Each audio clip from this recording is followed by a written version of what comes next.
I'll be going through the past, present, challenge, and outcome.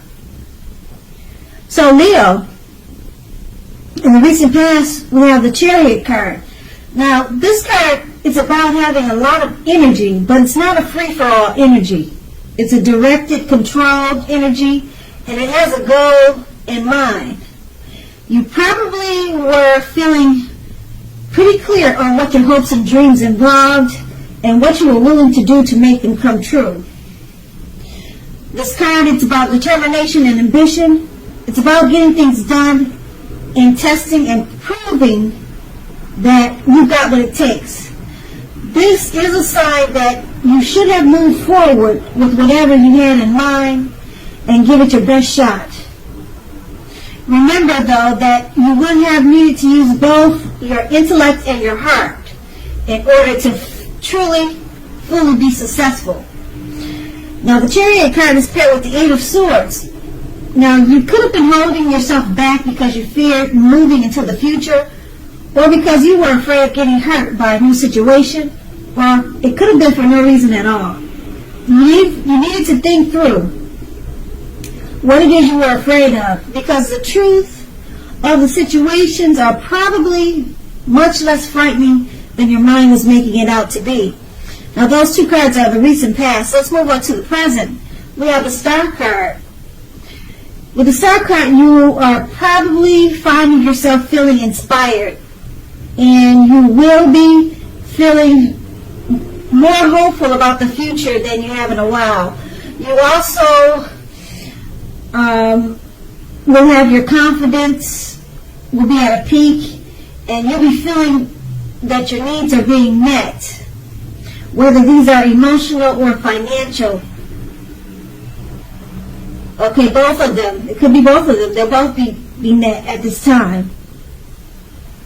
Just keep in mind, nothing can be taken for granted, but it's unlikely that your confidence is misplaced. That's very unlikely.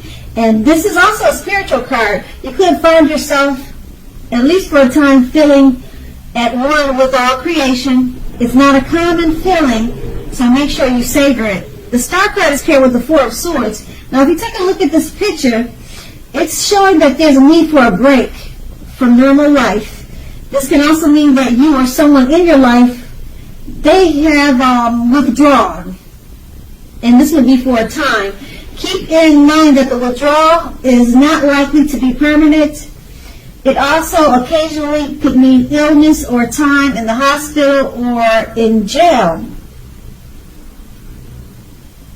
It's a clear signal to give people their space. You are needing some time and space to yourself also, because others could be pushing you too hard for bits and time and attention. Don't hesitate to draw boundaries for yourself and just say no. On the other side, when others say no to you, take them at their word, because if you push in this circumstance, it's going to be asking for trouble. And with these two cards paired together, the Star card, you'll have a lot to be inspired about, and you'll be more hopeful about the future than normally. Your confidence is at a peak. Your financial and emotional needs they're both being met. Okay, and it's paired with the Four of Swords. With all the greatness of the Star card, you're tired or exhausted. People could be draining your energy. They want too much of your time and attention. Okay, but once you withdraw, just say no. You know, you just sometimes you just have to say no and take time for yourself. And once you do that, you're going to experience inspiration. You'll feel more hopeful once again about the future. Your confidence and your self-esteem will get back to normal or become better. So you just have to remember to say no. You know, don't be too nice. Even if it's a family member that needs you, or if it's something that you don't want to do, just say no, because right now you're in a need for space and some time alone and some rest and relaxation. And that's in the present. Now we move on to the challenge. we have the Three of Swords. Now, the Three of Swords, you're going to need to be, you're going to need to guard against feelings of anxiety. If you're feeling anxious, take a good look at whether or not any of that is under your own power or control. Try to lessen it, or other things, if other things and other people in your life are contributing to that anxiety, then try to let that go too. And if this is the case, just take a good look at that and see whether or not something in the relationship can be changed to make it more workable for you.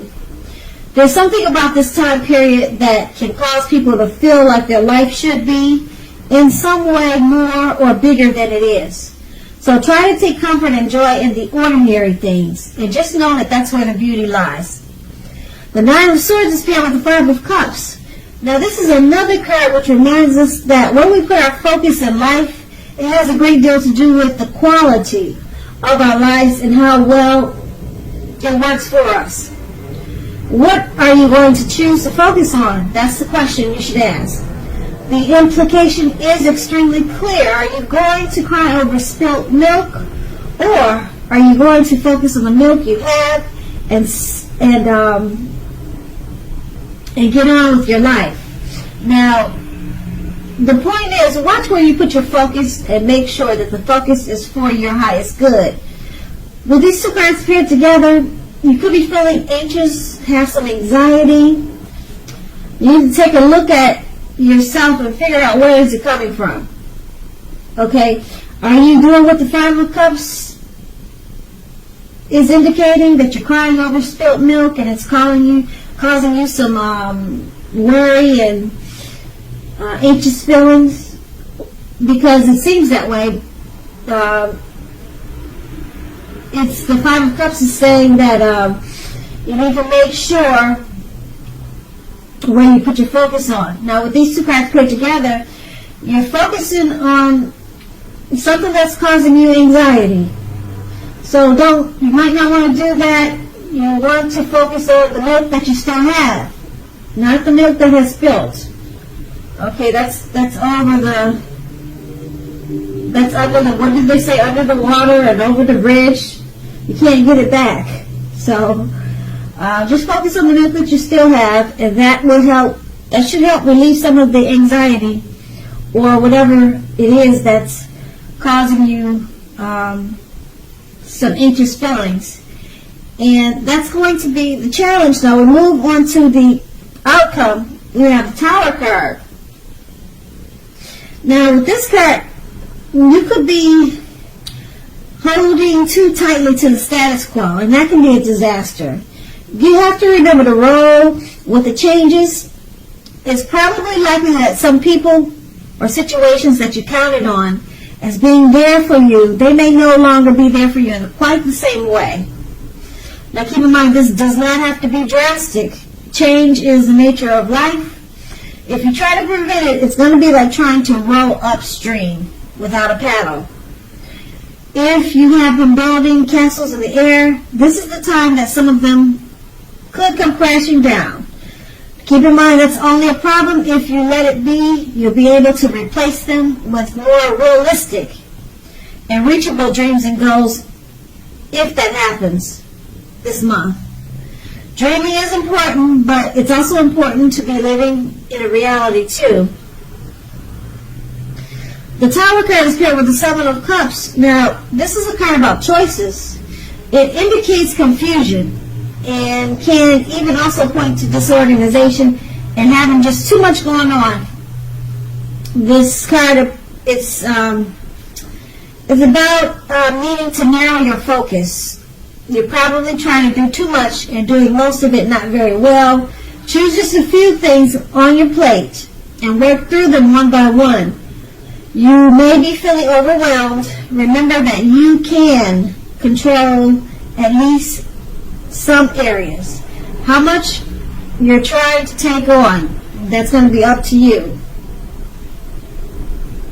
With these two cards paired together, the Tower card, something may come down at this time, okay? And you have to remember that It's just the nature of life that happens. Okay, so just go with the flow, let it come down, and then just start all over again. Try something new and different, or take a new approach. Okay, but like I said, that happens, and it probably has something to do with you being disorganized and you taking on too much. You haven't been successful at narrowing your focus. Okay, so you're doing too much of whatever it is, and you're not doing it too well. That's what the Seven of Cups is about. So it's causing overwhelmed feelings, and in the challenge you were anxious and you had anxiety. So it's caused a tower moment in the outcome. So some things have fallen apart, but you can rebuild them. So don't worry about it. Just let it fall down and just rebuild. And then you'll remember next time to do it with organization, and you'll do it when you have less anxiety, and then the outcome will be much better. So, Leo, I hope this resonates. As you know, general readings, they do not always resonate with everyone. Then again, if you like this reading, please like, subscribe, leave a comment if that's what you care to do. I thank you so very much for watching, and have a great day.